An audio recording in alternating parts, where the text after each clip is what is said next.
Hi guys, and welcome to this week's episode of the In the Hub podcast, brought to you by Playbox Technology UK. In this episode, we speak to Michael Crimp, the CEO at the IBC, or the International Broadcasting Convention. Michael has led the IBC through 10 rollercoaster years of change and technological advancement, arguably having just dealt with their most disruptive year yet, 2020. We'll be learning a bit more about how the IBC overcame the coronavirus pandemic and what the plans are for the convention and the organisation itself in 2021 and beyond. Hope you enjoy. So, welcome to the In the Hub podcast today, Michael. How are you doing? I'm fine, thank you. And thank you for inviting me. No, of course, thank you for coming on and appearing. So I think we'll just get straight into the questions then, if that's okay with you, Michael. Yeah, of course, fire away. Awesome. So, Michael, how did you actually get started in the broadcasting industry and what was your background like? Well, that was a long time ago now, back in the 80s. And I was a sales guy. My dad was a printer, and then I ended up working in publishing. And then I found my way onto a video magazine and ended up coming to, first thing I did actually was I went to IBC 1984 in Brighton, and my job was to sell ads in the magazines. That's how I got into it. And then after a while, after a few years of doing that, I got made redundant. And they gave me a reasonably decent little payoff at the time. And it was at the time when kind of desktop publishing had just started. So you could actually produce magazines quite simply on an Apple Mac. So me and a couple of guys bought an Apple Mac and we started our own publishing company.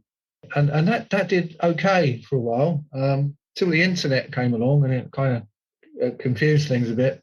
And also, I had a good few years of having an office in Soho and having fun in the broadcast business. But I'd kind of, got a young family by that stage, so decided that I probably needed to grow up a bit. So I went to night school and I got myself an MBA and a consultancy qualification, and I started doing bits of consultancy. And I'd met some of the guys who were running IBC at the time, and they wanted someone to produce a daily newspaper and help produce a daily TV program for IBC.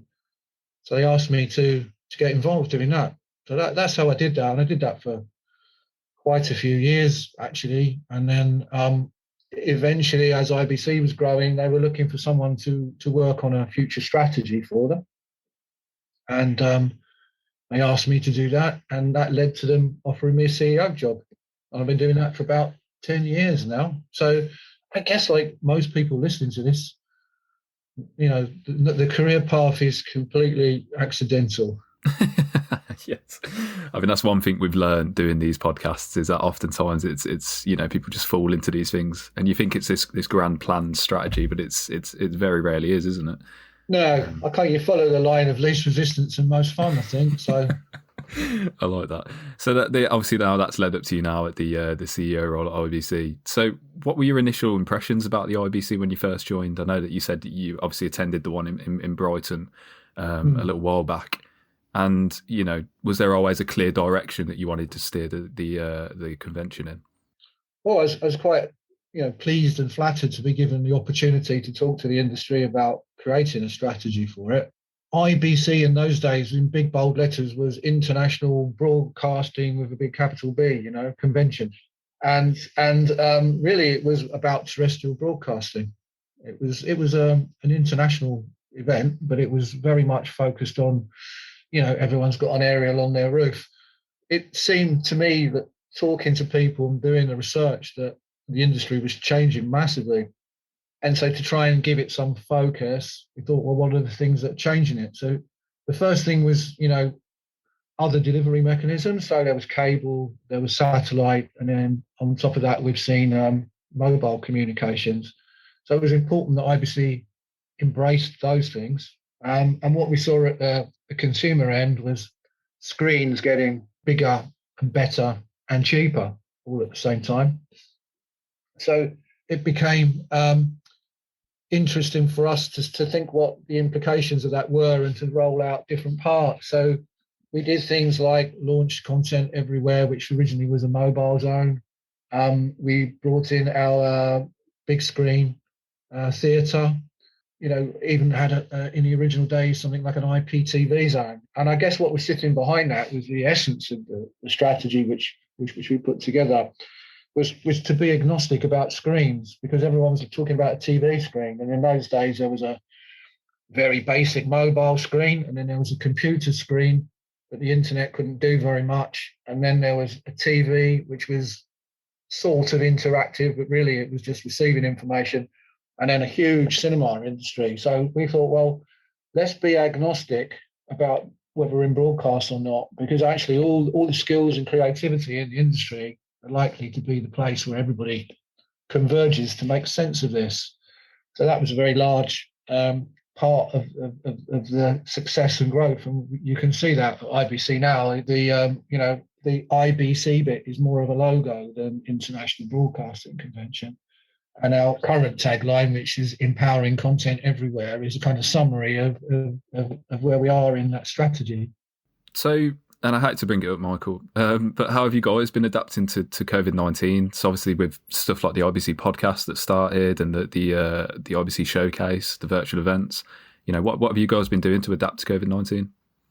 Well, yeah, I think like everyone else, we're struggling a little bit. We've not been able to kind of meet up. Course, yeah. I know it's a big question you've asked. It's a strange place to start, but as a team, we've found that adapting to kind of Zoom calls and all the rest of it has worked. We were really actually quite well set up with on Teams beforehand. We're doing a lot of remote working, but I think now, in regards to lockdown, we all just want to get out and get back together. I think the day the pub opens will be a big day for IBC, because we haven't seen each other for a long time. So when we went into lockdown, we weren't really sure what to expect.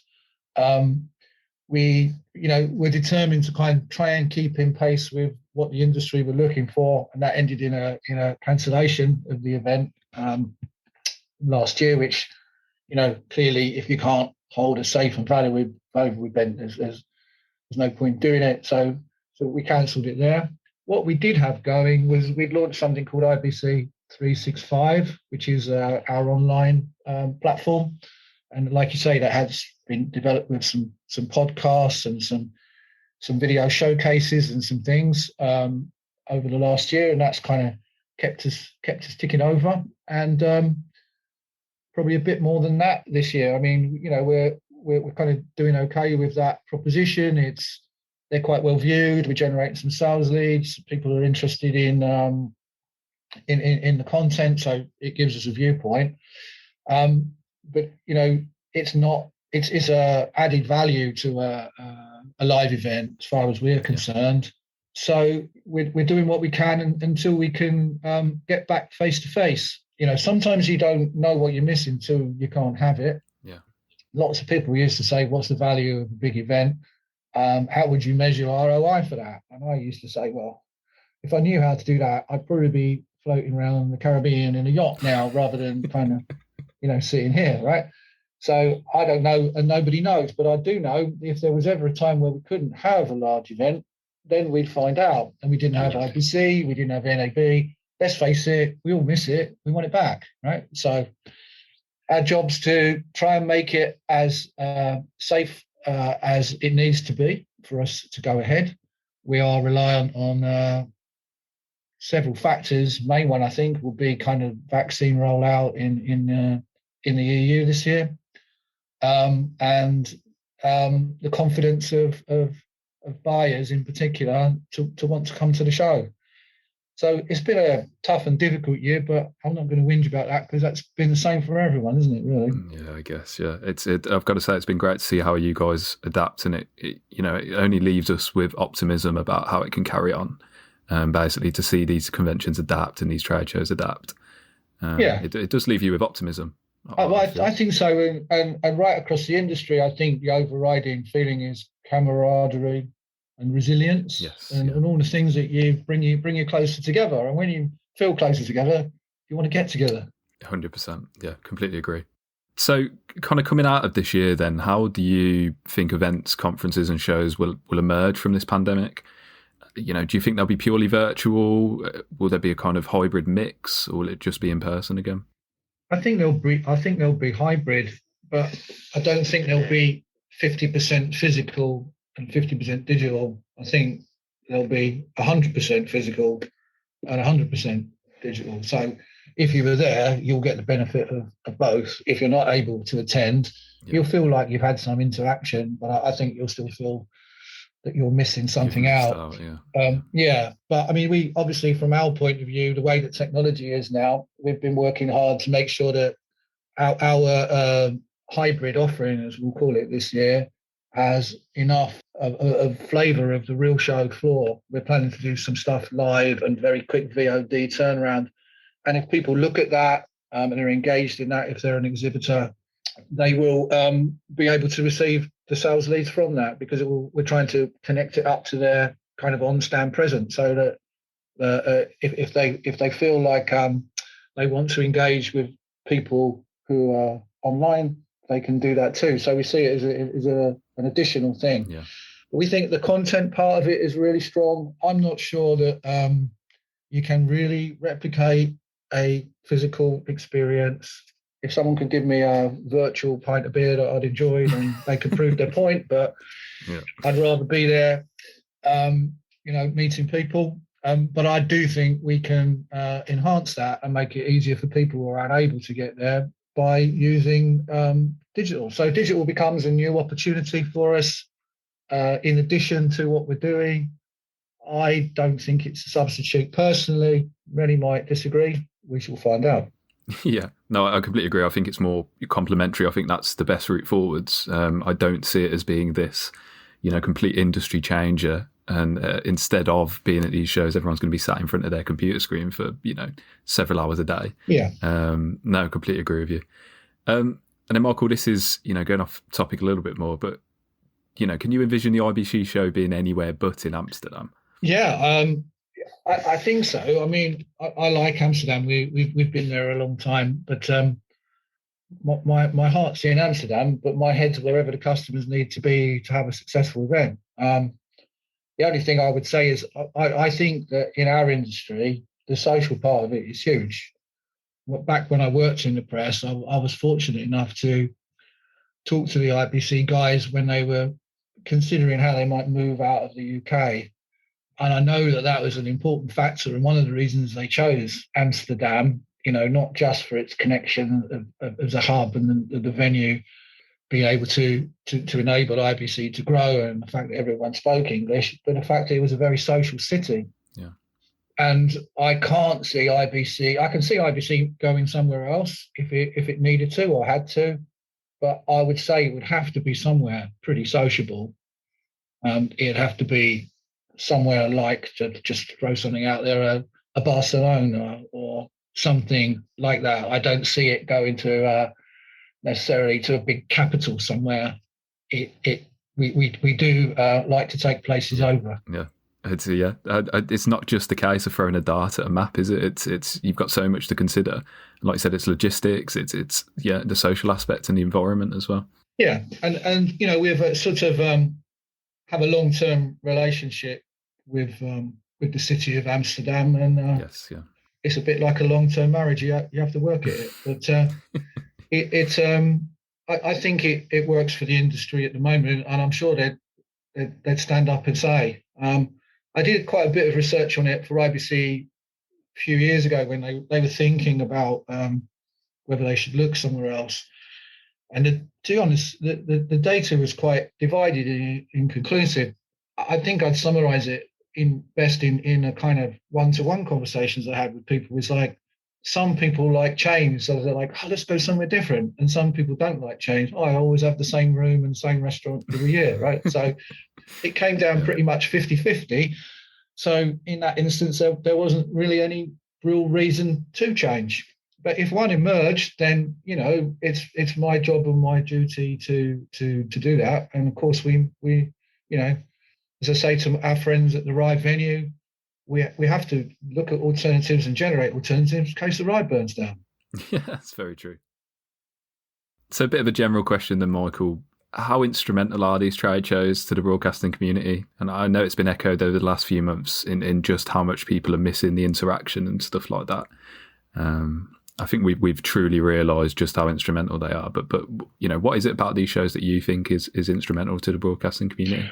I've covered certain aspects of it, which I really wouldn't underestimate the importance of it being social and being face to face, because business is built on trust, really.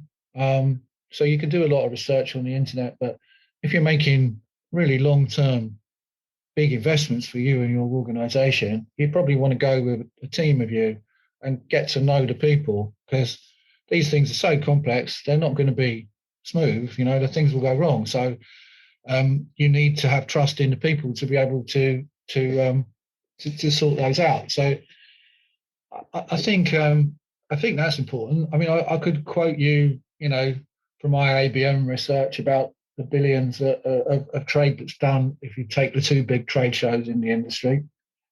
But, as someone who runs a business, and I'm sure lots of exhibitors would back me up, in fact, many have when I've, spoke to them, IBC is a point in time, and you get your products ready for it, you get your marketing ready for it, you get your team all set up for it, you get your, it is a point in time where everything happens. And I think that's really important.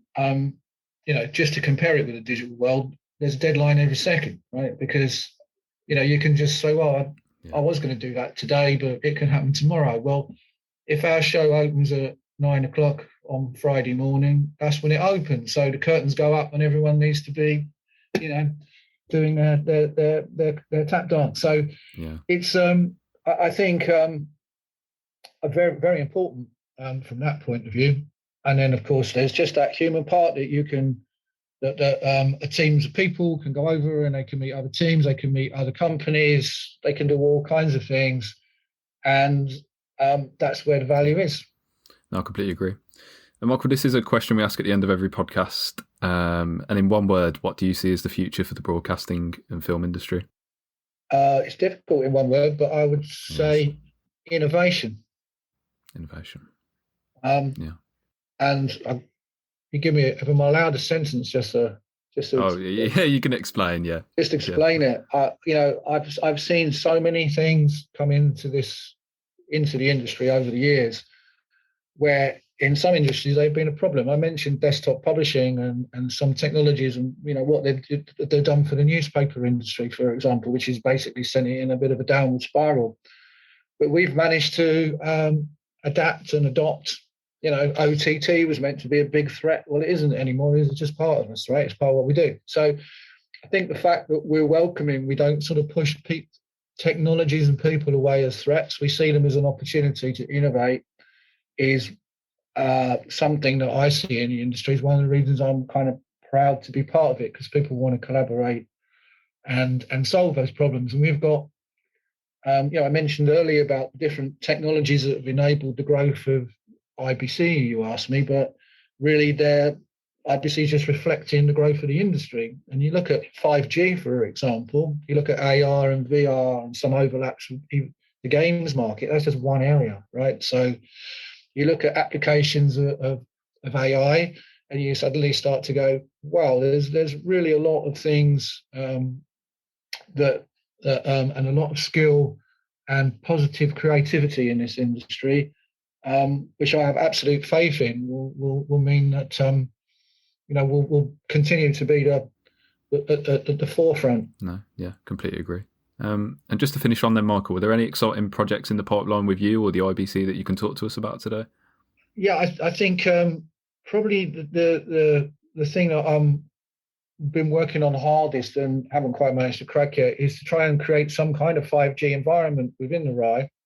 Obviously, to do that, the conversations need to start at kind of Dutch government and ministry level, and then the RAI, and then the big operators, because I think 5G's got so many potential applications that it would be really good to do that. And I mentioned earlier about our big screen theatre,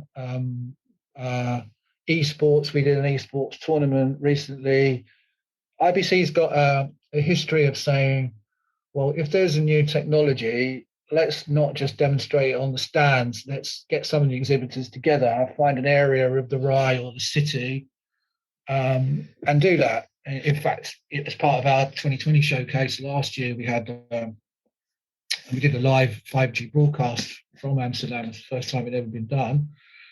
And so I think, if I was going to pick out one opportunity, it's not just the 5G technology, but understanding the applications and the business models around that will be the next one of the next things we want to look at. Yeah, it's crazy to see how far along 5G has come along in the last year, just in terms of obviously awareness, but just how far it's developing. And then how can people get in touch with you or the IBC to find out more about anything that you guys are up to? You can email me, that'd be easiest. My email is mcrimp, so I spell my second name, CRIMP, at ibc.org. So there's no dot in the M between the M and the crimp, so it's whole one word, mcrimp at ibc.org. Awesome. So Michael, thanks so much for coming on today and speaking with us. It's been really great and a great insight into what IBC is doing at the moment. Yeah, thanks Neil, thanks for inviting me.